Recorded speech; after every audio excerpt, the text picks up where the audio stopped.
আসসালামু আলাইকুম। বিডি কোডারের পক্ষ থেকে আমি মোহাম্মদ ইমরান হোসাইন সবাইকে স্বাগতম। আজকে আমরা একটা টপিকস নিয়ে আলোচনা করব। সেটা হচ্ছে আমরা যখন কোনো একটা প্রজেক্ট পুশ পুল করি তখন আমরা অনেক সময় দেখি যে অথেন্টিকেশন কি চাচ্ছে আমাদের। অ্যাকচুয়ালি কোথা থেকে এটা তৈরি করব এটা আমরা বুঝতে পারি না।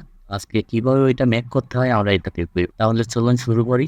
প্রথমে আপনাদের GitHub প্রোফাইলে আসার পরে আমরা GitHub প্রোফাইলের যে ডান কর্নারে যে আইকন দেখতে পাচ্ছেন এখানে ক্লিক করব। ক্লিক করার পরে সেটিংসে চলে যায়। সেটিংসে যাওয়ার পরে আমরা একটু নিচের দিকে যাব, দেখতে পাবো বাম সাইডে সাইড বারে ডেভেলপার সেটিংস নামে একটা অপশন আছে। এখানে ক্লিক করব। ক্লিক করার পরে পার্সোনাল অ্যাক্সেস টোকেন এটাতে ক্লিক করব। এখানে দুইটা টাইপ দেখতে পাচ্ছেন, এটা ভাষা ইউজ করব টোকেন ক্লাসিক। এখানে ক্লিক করলাম। ক্লিক করার পরে পার্সোনাল অ্যাক্সেস টোকেন এটা আমরা মেক করতে হলে আমাদের জেনারেট নিউ টোকেন এটাতে ক্লিক দিতে হবে এবং এখান থেকে জেনারেট নিউ টোকেন ক্লাসিকে আমাদের ক্লিক দিতে হবে। এখানে যখন আমরা ক্লিক দিব, যেহেতু এটা একটা অথেন্টিকেশন তৈরি হবে, আসলে আমরা হচ্ছে আমাদের গিটহাবের পাসওয়ার্ড দিব। এখানে আমি আমারটা দিচ্ছি। এখানে পাসওয়ার্ড দিলাম, তারপরে কনফার্ম বাটনে ক্লিক করলাম এবং আমাকে new personal access token generate করার উইন্ডোতে নিয়ে গেল।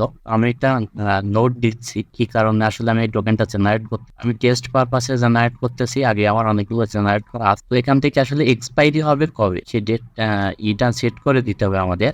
এখান থেকে আমার এই 30 ডে লেখা আছে। এটা আমরা চাইলে আনলিমিটেডও করে দিতে পারি, যে কখনো এক্সপায়ারি হবে না, কাস্টম ভাবেও আমরা দিতে পারি। এছাড়াও এখানে অনেকগুলো স্লট আছে। তো আমি হচ্ছে 90 দিনের জন্য দিলাম, যে আমার এই অ্যাক্সেস টোকেনটা 90 দিন ভ্যালিড থাকবে। এরপরে হচ্ছে মূলত আমরা এই অ্যাক্সেস টোকেনটা যে কাজ ইউজ করব তার জন্য এখান থেকে পারমিশন দিতে হবে। সেগুলো আমি আসলে সব দিয়ে দিচ্ছি যাতে আমার এই অ্যাপেনটা যে কোনো অথেন্টিকেশনের কাজে গিটে ইউজ করতে। আমি হচ্ছে চেক মার্ক করে দিলাম, লগ দিচ্ছি, তারপরে জেনারেট টোকেন এই বাটনে ক্লিক দিব।